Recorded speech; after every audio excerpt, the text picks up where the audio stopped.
Welcome to the deep dive. Today we have a mission that really, it gets right to the heart of everything. It really does. We're doing a comprehensive plunge into neurobiology. We've got a huge stack of source material here on brain health, modern substances, lifestyle. All of it. And our goal is to take all this dense, complex brain science and just boil it down into knowledge you can actually use. Which is maybe the most important thing we can talk about, because your brain, Yeah. it's your operating system. Right. It's involving everything you do, how you think, feel, act, how you get along with people. If you want a better life, you have to start with the physical health of this 3-pound organ inside your head. And what's so striking in these sources is this total misalignment. On one hand, you have a massive mental health crisis. The CDC says 57% of teenage girls feel persistently sad. 57%. And a third of them, 32%, have thought about suicide. It's staggering. It is. And at the same time, we're being just bombarded with marketing and, frankly, political silence about substances that the data shows are physically damaging the brain. We have to unpack that gap. Okay, so let's start with the hard evidence. To look at the brain in action, the sources lean heavily on a tool called SPECT imaging. SPECT, what is that exactly? It stands for Single Photon Emission Computed Tomography. But what's important is what it measures. It's not just a picture. It shows blood flow and activity. And it gives us this other critical layer of detail. Which is? Mitochondrial function. The mitochondria. Those are the little power generators inside our cells. Why is that so important for the brain? Because the brain is the most energy-hungry organ you have. Nearly half, 49% of the tracer in a SPECT scan gets taken up by the mitochondria. So it's a direct measure of the cell's energy. Exactly. And there's this huge study, 1,000 chronic marijuana users compared to a healthy group. The results were just unambiguous. What did they find? Lower blood flow and lower activity in pretty much every single area of the user's brains. And that's not just low blood flow, remember. That's compromised energy function across the entire brain. So if the brain's powerhouses are basically running on low battery, what does that feel like in real life? It feels exactly like the symptoms we see. The cells are starving for energy. So you get chronic tiredness, a deep lack of motivation. Right. Over time, you see more depression and, funnily enough, more anxiety because the brain doesn't have the energy it needs to calm itself down. And it affects specific skills, too. Oh, absolutely. A different group, another 1,000 young users, showed the lowest activity in the parts of the brain needed for learning and memory. Okay, we have to talk about the link between heavy marijuana use and psychosis. We see headlines about it, but is that connection, absolutely real? The data says yes. It is absolutely real. And what's fascinating is the genetic piece. What do you mean? Well, if you happen to have an abnormality in one specific gene, heavy use of marijuana can increase your risk of becoming psychotic by 7-fold. 7-fold. That's a 700% increase. It is. And even if you don't have that gene, for the general population, the risk is still 2 to 4 times higher, especially if you start young. And what's happening when a teenager uses it? What's the mechanism? You are throwing a wrench into a construction site. The brain isn't fully built until you're in your mid-20s. Right. So when you alter that development process, you see the consequences later. Higher rates of anxiety, depression, suicide, and psychosis in their 20s. Let's get into that feeling of, mental slowness. The classic stereotype, the sources connect this to the cerebellum. I thought that was just for, physical balance. That's what most people think, yeah. The cerebellum is that part of the back bottom of the brain. It's only 10% of the volume. But has half the neurons. Exactly. 50% of the neurons in your whole body. Yeah. And yes, it handles physical coordination, but it also handles thought coordination. Thought coordination. The speed, the timing, the sequence of how you process information. Marijuana directly slows down cerebellum's function. It literally makes your thoughts slower and less coordinated. So the classic stoner profile, that's a measurable biological effect. It's the precise biological reason for it. Okay, last thing on this topic. The idea that cannabis is some kind of cure-all medicine. It's everywhere now. What does the science actually say? Look, you have to be objective. There are a few very specific documented uses. It can decrease eye pressure in some types of glaucoma. Okay. And it can stimulate appetite, which is obviously critical for, say, cancer patients. But using it for anxiety, that's just counterproductive. Why? You get a temporary high, sure, but in the long run, it generally makes you more anxious because you're messing with the brain's own calming systems. And for pain, it just suppresses the signal. It doesn't heal the brain. so the pain comes right back. And the specific chemicals that help with glaucoma or appetite. Those have been isolated and available as pharmaceuticals for decades. This is not new science. It's jarring to go from that hard data showing clear biological harm to seeing the marketing that's being aimed at kids. With all this evidence, why isn't every public health official shouting from the rooftops? And that's where biology runs into money and politics. Yeah. The marijuana industry spends something like $3 billion a year on marketing. It's $3 billion. Yeah. And when states like California come to depend on it for tax revenue, and the lobby is that powerful, public health voices just get neutralized. The message is driven by revenue, not science. You mentioned in the sources that you can see a toxic brain on a scan, even in a 16-year-old. What does that mean, a toxic brain? It means the brain looks way older than it should. You see that poor blood flow, that low activity, and then you have to play detective to find the cause. So besides drug use, what are the big culprits? It can be environmental. Chronic mold exposure in a home is a big one. Or persistent infection, like Lyme disease. Even some medical procedures, general anesthesia, for instance. The literature is pretty clear it's toxic to brain cells and can increase dementia risk. It makes you realize every exposure matters. Okay, let's talk about one of the biggest factors of all, excess weight. A study from the University of Pittsburgh linked it directly to brain degradation. How? The findings were, they were just startling. They used MRI scans. Overweight people had 4% less brain volume. 4%. What does that mean in, like, real terms? It means their brains looked about 8 years older than they should. Wow.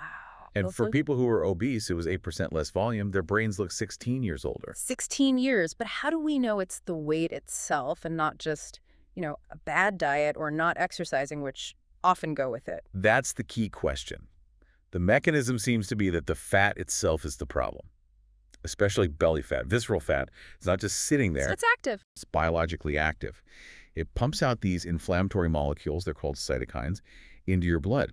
They cross the blood-brain barrier and cause inflammation directly in your brain. So the fat is literally inflaming and aging your brain. It is, damaging neurons, reducing blood flow, accelerating aging.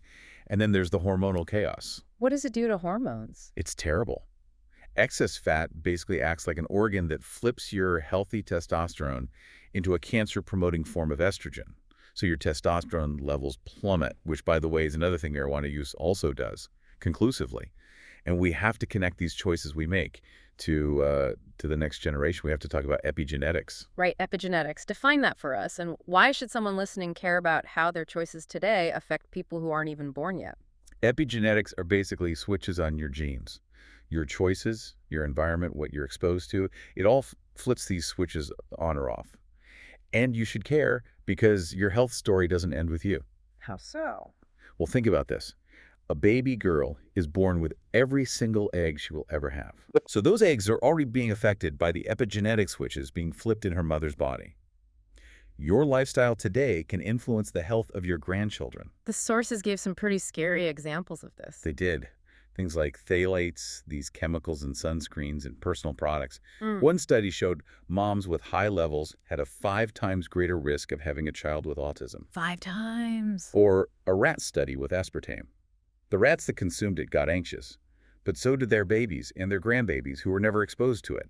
It was passed down. So given all this weight of responsibility, where does a person even begin to make a change? The starting point, the sources all agree, is you have to develop brain envy. You just have to fall in love with your brain. Brain envy. I like that. Once you do that, once you realize it controls everything, then every choice gets filtered through one simple question. Is what I'm doing right now good for my brain or bad for it? Which brings us to the hardest part to manage. That noise in our heads. The sources call them ANTS, automatic negative thoughts. Exactly. And you can't just ignore them. You have to actively fight them. There's a great technique from cognitive behavioral therapy for killing the ANTS. What's the process? You write the negative thought down. Then you question it. Is it true? Is it absolutely 100% true? How does believing it make you feel and act? And then, what's the opposite of that thought? So you're engaging with it, not just letting it run wild. You're engaging it to dismantle it. You realize you are not the noise in your head. The alternative is that doom loop, right? Pain triggers the negative thought, which causes tension, which leads to a bad habit. So to give people a really structured plan, the sources use this acronym, Bright Minds. It covers the 11 biggest risk factors for things like depression and dementia. Okay, let's hit the big ones. B is for blood flow. Right. Blood flow. Poor blood flow is the #1 predictor on a brain scan for future Alzheimer's disease. So what's the best medicine? Exercise. Simple as that. And what hurts blood flow? High blood pressure, sitting all day, alcohol, nicotine, and of course, marijuana. Okay, R for retirement and aging. The key is to keep learning. You have to. Yeah. You have to keep pushing your brain with new things. It loves novelty. And on the flip side, we have to avoid things that speed up aging. Marijuana is high on that list. For users under 50, there's a 600% increased risk of a heart attack. Wow. Okay, for inflammation, there was a really surprising piece of advice in here. Yeah, inflammation is a driver for so many things. Yeah. Depression, dementia. We all know to avoid ultra-processed foods, get your omega-3s. Sure. But here's the one nobody thinks about. Floss. Every night.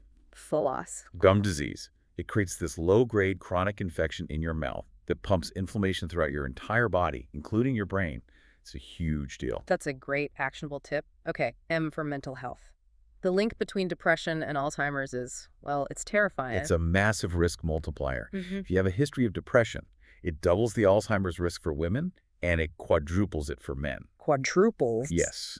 And we have to be smart about treatments. Some SSRIs have been shown to increase dementia risk. Really? Yes, the theory is they interfere with acetylcholine, which is a key neurotransmitter for memory. But the good news is you can fight back. Walking 45 minutes 4 times a week has been shown to be just as effective as antidepressants for many people. Let's touch on a couple more, H and T. H for hormones. Yeah. But you got to know your numbers. Thyroid, testosterone, estrogen, vitamin D, they all run your brain. And T is for toxins. We mentioned mold, but also things like heavy metals. You have to be vigilant. And finally, S and G, sleep and genes. S, sleep, is non-negotiable. It's when your brain cleans out all the toxic junk, like amyloid plaques, you can't skip it. And G, genes. If you know you have a genetic risk. Like the psychosis gene you mentioned earlier. Or the APOE4 gene for Alzheimer's, yeah. It just means you don't get to be careless. You have to be hyper-vigilant with your lifestyle. Before we finish up, the sources flagged a couple of new substances that are on the rise. They did. Psilocybin magic mushrooms. Use is way up because people think it's harmless. But ER visits for psilocybin-induced psychosis are also way up. And the other one was kratom. Kratom. One source called it a weapon of mass destruction. It's an opiate agonist. Meaning it works like an opioid. It hits the same receptors in the brain as heroin. It is absolutely addictive. And the scary part is they're selling it legally in gas stations. Yeah. It's a public health disaster waiting to happen. #outro.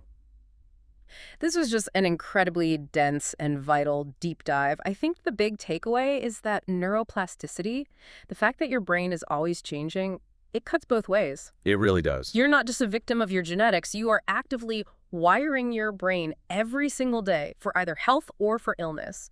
The goal isn't just to not be broken, it's to be optimized. Exactly. And the filter is so simple. Before you do anything, what you eat, what you consume, how you think, just ask, does this behavior love me back? Does it love me back? If the answer is no, just don't do it.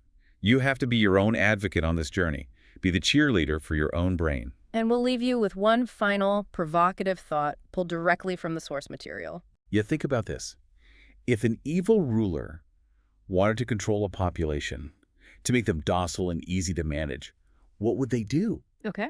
They'd encourage things that make people dumber and more passive. They'd want widespread use of mind-altering drugs. They'd want lower testosterone. They'd want people overweight and their brain activity low. Wow. You just have to look at the trends around us and ask yourself, what are the cumulative effects of all this?